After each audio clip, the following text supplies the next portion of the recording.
And what felt like an eternity probably was about a minute long of silence. She looked at me and said, "Well, I guess you could say I'm a witch."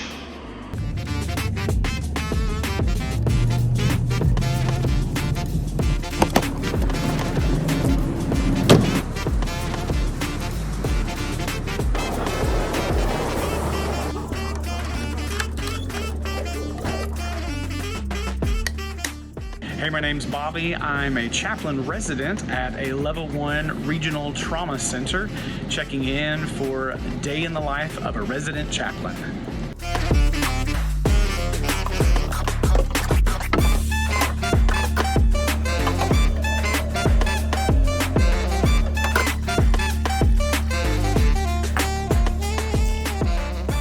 What does it mean for a chaplain? For myself, who identifies as Christian, and very much appreciates the ways and teachings of Jesus, the sacrifice that Jesus gives and the new life brought about through him as recorded in the New Testament. What does it look like for a chaplain like that to provide spiritual care for someone who is very different than himself? Well, today I got to visit with two such persons. The first that I'd like to share was a part of a didactic presentation that our chaplain residency group participated with as the Jehovah Witness hospital liaison team came and shared with us a presentation that they typically share with doctors, medical professionals, physicians, nurses, hospital administration about the prohibition for Jehovah Witnesses not to receive blood transfusions. So 90% of the presentation centered on the fact that for Jehovah Witnesses, they're not allowed to receive a very specific kind of blood transfusion, which I'll reference as well. That particular kind of blood transfusion I couldn't remember just a little bit ago is called autologous blood and banked blood. Those are the specific kinds of blood transfusions that Jehovah Witnesses cannot receive. They can receive ECMO, which I learned about today, mainly through my interpretation, as limited as it may be, is because that kind of blood cycling doesn't actually touch the air, doesn't actually leave completely the patient's body. This type of blood transfusion for them goes against a very important core tenet of the Bible that they read from Acts. It's a very different version, a very different translation than how I read those verses to mean. It's not as important for me as a chaplain to find myself at odds or on different sides of the interpretation of this verse. What is important is that it is clear for Jehovah Witnesses that they cannot receive blood transfusions. So, what does that look like for me to provide spiritual care to someone who believes so strongly in that? What it means in this situation is that I advocate. I advocate on their behalf. What's really interesting is that this hospital liaison representative shared a particular interaction that I had had with a patient of mine in the neonatal intensive care unit whose family I had assessed early on at my first interaction with the mom that they are Jehovah Witness. This baby was born at 26 weeks. What that means is that even if everything goes great, this baby's gonna be with us in our NICU for a very long time. In my mind, I thought, the likelihood of this baby needing some sort of blood product was through the roof. The possibility of them bleeding or needing some sort of blood transfusion. So I wanted to head that off at the pass. I had recently learned in my residency of this group of Jehovah Witnesses who come and visit and advocate and support and collaborate with patients. So I connected them to this particular family, who then in turn educated our NICU doctors on the prohibitions against blood transfusions. More importantly, or also as importantly as that, is they connected our NICU director with another NICU provider in another part of the country who had navigated this before, to be able to speak common language to this neonatologist about what it looks to provide care for a Jehovah Witness NICU baby in accordance with their faith, but also be very, very cognizant and careful of not wasting blood and not unnecessarily drawing blood. So that coordination of resources ended up providing excellent spiritual care for this family. And I've been working with them over the past 20 weeks or so as this baby is getting really close to the original due date. Unbeknownst to me, as this presentation was being made, and unbeknownst to the person who was presenting it, I was the one that had initially advocated for this patient to be able to connect with resources with the Jehovah Witness community so that they could be able to receive the best possible spiritual care and the best possible medical care. For them, that spiritual component was huge, vitally important. And even if I agreed or disagreed with that, it's my job and my responsibility, my calling as a chaplain, to be able to advocate for all of my patients. For this particular case, let's make sure that they get the resources, the support, the advocacy, the education from that particular perspective so that this baby would receive the best possible care that he could receive. The beautiful thing is this person, again, didn't realize that I was the one that had made that initial contact with the family. He praised our NICU for the incredible work that they had done to support this family. I then was able to share a little bit more of a personal side of the story and talk about my interaction and relationship with this family and how I had advocated for them and had made sure that they got what they needed. A really unexpected and cool thing happened from there. This liaison who was presenting to us then opened up, and two other people that he had brought with them opened up to us to ask, well, what is it that you guys do as chaplains to support our Jehovah Witness members, our witnesses as they call them? And so I took the initiative and the lead and just began to share about what we do as chaplains. And I said, you know, it seems like that there's a little bit of a history of probably some proselytizing on both sides. Christian chaplains combating or trying to convert Jehovah Witness patients, and then, you know, my perception of Jehovah Witnesses maybe being pretty defensive or maybe even vocal and evangelical about trying to convince people otherwise about their own faith. And I said, hey, to this liaison, I said, hey, look, we are actually more on the same team than you realize. My job as the chaplain in the NICU is to be the chaplain of everyone in the NICU. And so what that means is your faith doesn't matter to me sort of whether I'm your chaplain or not. It matters in a really important sense as I do my initial spiritual assessment and my initial emotional assessment and coping assessments and things like that. But I'm still going to provide the best possible chaplain spiritual support that I can to you. If I can meet that need personally, I will do that. If I can't, then I'll coordinate with someone in the community who can meet that particular religious need for you. But otherwise, we're humans. We can connect on a human level, and I can share the emotional impact of what it is that you're going through as a mom and a dad who have a baby in my NICU. I'm a NICU dad. My triplets were in the NICU for 10 days at a hospital in Atlanta. I know a little bit about what it means to have a baby in the NICU and go home and leave my baby at the hospital. To me, that's one of the easiest ways I can connect with people who have that experience in the NICU, is to say, I understand just a little bit of what you're going through.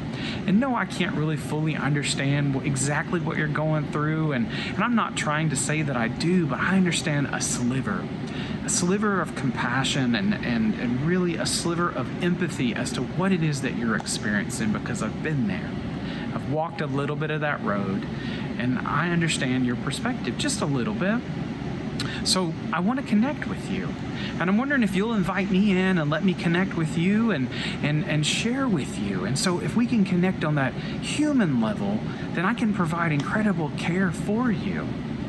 It was like the eyes of this Jehovah Witness representative and advocate for hospitalization and proper care in the hospital. It was like his eyes opened up, and he was like, you know, we may need to educate our hospital liaison team a little bit more about what it is that you guys do and the role that you provide and the care that you provide, even the witness patients that are at the hospital. And I went, just like you've come and shared with us today and educated us on what you all do and how you advocate for your patients, maybe we in turn educate your group on what it is that we do in the best possible way. And when I'm doing everything right, so to speak, I'm a chaplain to all my patients. I'm a chaplain in the NICU advocating for my patients behind the scenes, whether or not they want me to actually actively be there face-to-face in person. I hope they do. I want them to invite me in and allow me to participate and be a part of that with them. But if nothing else, what I want to do is make sure that their needs are getting met. And again, if I can't meet that personally, I want to advocate for them. I want to coordinate resources. I want to provide for them in really any kind of way that they allow me to do in accordance with the needs that they have. That's what it means to be a chaplain to a Jehovah Witness patient. In that sense, I'm a human connecting with another human. I'm somebody who cares, connecting with somebody else who cares and wants to provide the best possible care for their baby.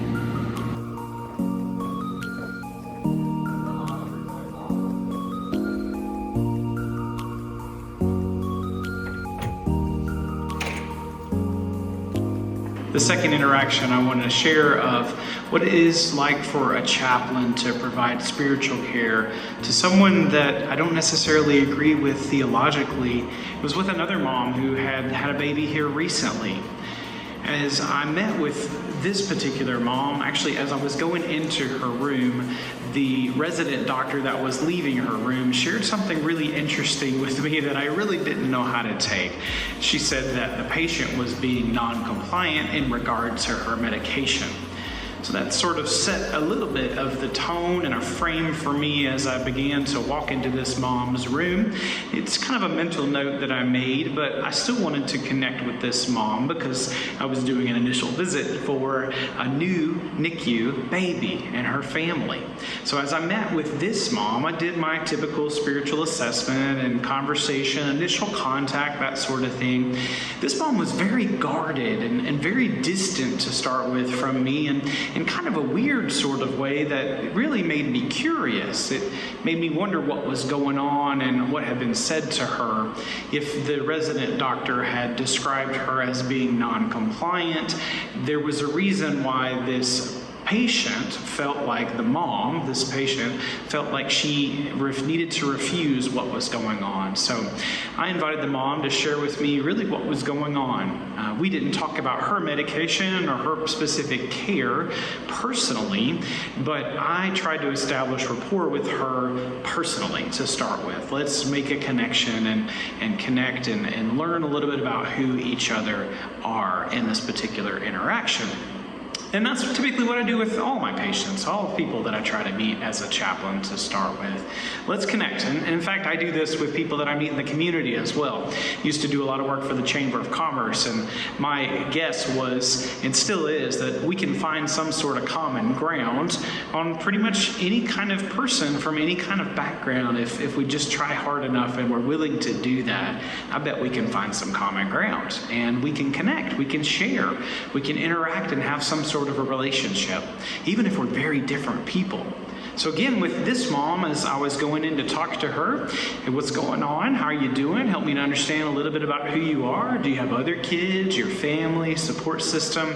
Just kind of those typical questions. And she was tracking with me really well. And so I decided to sort of turn the corner on the conversation and get into more of the spiritual assessment. And I asked the typical question I normally ask, which is, one of my jobs as a chaplain in the NICU is to provide for the spiritual needs of our patients. And really, that's the spiritual need of their families. So could you tell me a little bit about your spirituality or your faith background? And I sort of leave it really broad like that. My guess is that even an atheist, even agnostic, even someone who has no faith or doesn't want to describe their faith at all, still has some sense of spirituality. If they'll allow me to have a conversation with them, we can talk about sort of those bigger concepts of connectedness and relationships and some of those bigger things that help us understand those bigger issues in life. And to me, that's a spiritual thing. So that I left that open to this mom, and there was quite a long silence. And she looked at me, really no emotion on her face. By this point, too, I'd already sat down in the conversation, sat down in a chair, and so I just looked at her, calm. And what felt like an eternity probably was about a minute long of silence. She looked at me and said, "Well, I guess you could say I'm a witch."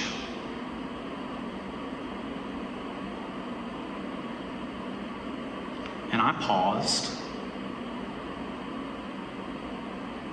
I said back to her, "I appreciate you sharing that with me. And I'm wondering, by your hesitancy, if you thought, or maybe are still thinking, that there was going to be some sort of judgment or some sort of argument from me when it comes to you disclosing this about your own faith." And again, she paused and thought for a little bit, and she said, "Yeah, I've had things thrown at me. I've had Bibles thrown at me. I've had people say all kinds of nasty things towards me, and all kinds of things have happened in my life. Even my mom has disowned me in a lot of ways." And I said back to her, "That sounds sad. That sounds isolating to be judged like that. And I feel like I want to use the word even abused in those ways." And she looked back at me again, and this time she said, "Yeah, I guess I have been abused."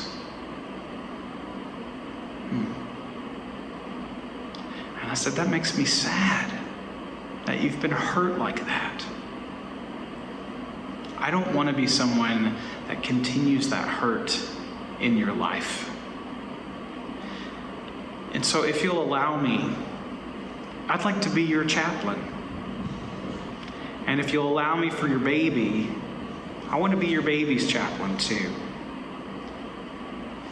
She let down her guard, and we had a really good conversation about her disconnection that she felt as she was still in labor and delivery at the hospital, and her baby was in the NICU, and she was still hooked up to medication and hadn't been able to go see her baby. Ironically, the thing that the resident doctor had said, that this mom was non-compliant because of her medication, the mom wanted her medication to stop so she could go see her baby face to face, in person. How sad. How painful this mom's emotion was in this moment as she felt disconnected from her baby. She just wanted to go see her brand new baby. And I asked her if she had even seen a picture yet of her baby. She said she had, and that's all she had seen was pictures, and she had actually given birth overnight the night before, and I saw her today about 2-3 o'clock this afternoon. And she said, "I don't even know how long my baby is or how much my baby weighed at birth."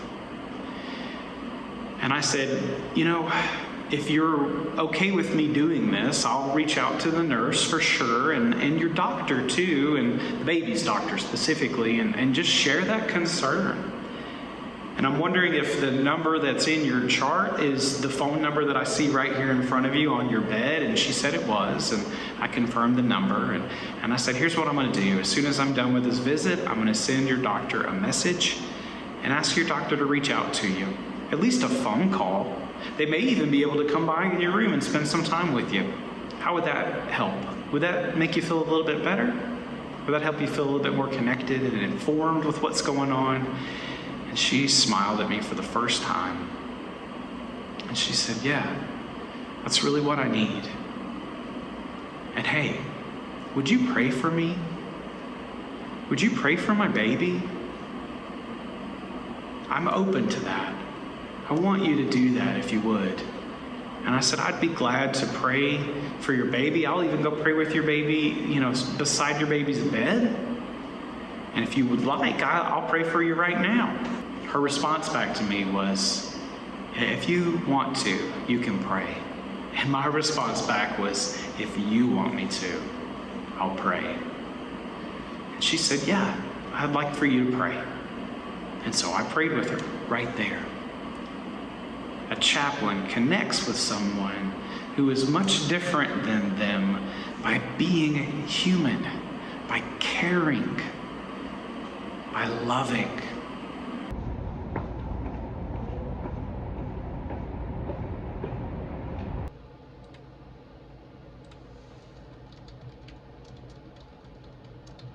Even when someone's faith is very different than my own, their religion, their spirituality is very different than my own, I still want to be their chaplain.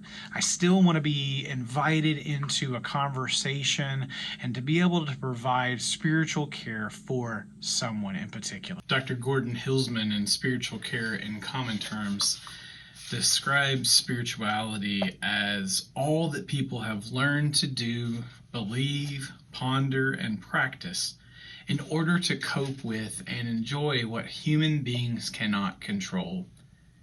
How do you sufficiently define spirituality in a way that is deeply respectful and generous for all religions and non-religious expressions of spirituality and faith? I think Dr. Hillsman does a pretty good job in this book of sufficiently making spirituality be this very large thing to include all kinds of expressions of faith and religion, spirituality, nature, all kinds of experiences over time.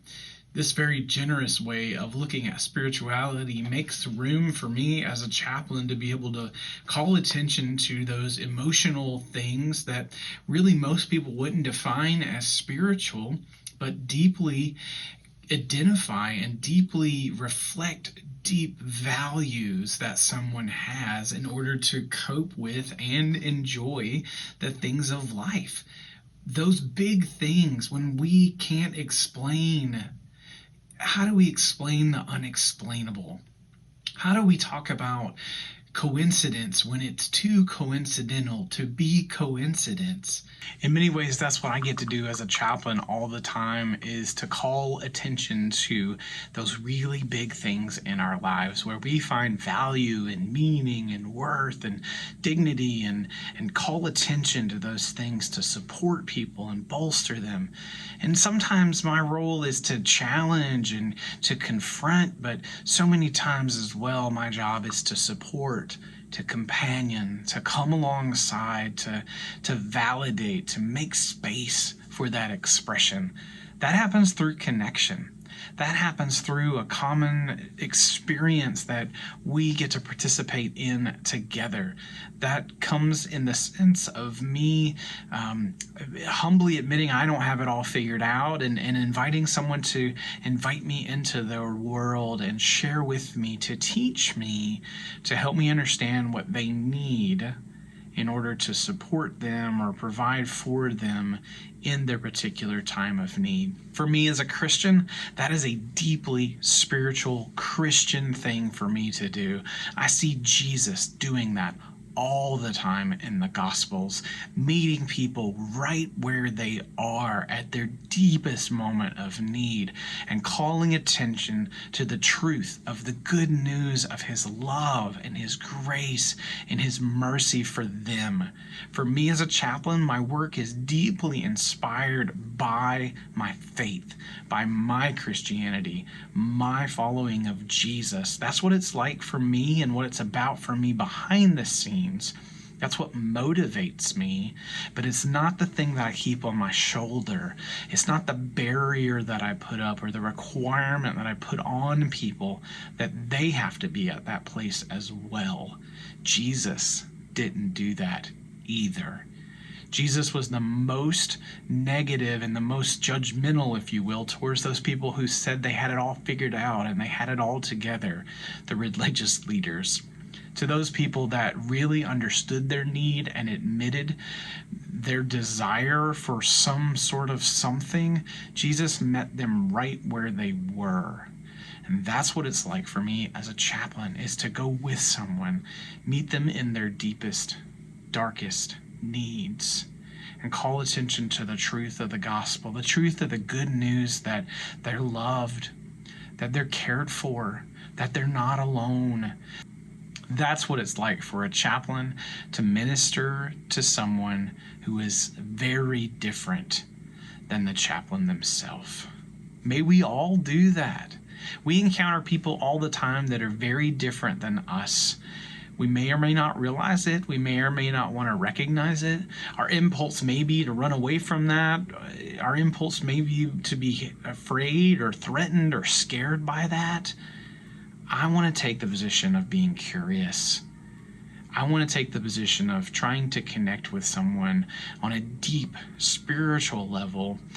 And if nothing else, that deep spiritual level is the human experience, the commonality that we share as humans. We can share in that. We can meet in that place. My encouragement to you would be, everyone that you meet them in that common human experience. Reach out with love and with care and compassion to journey along and learn from and companion with other people in your life. May God bless you. Until we meet again, bye-bye.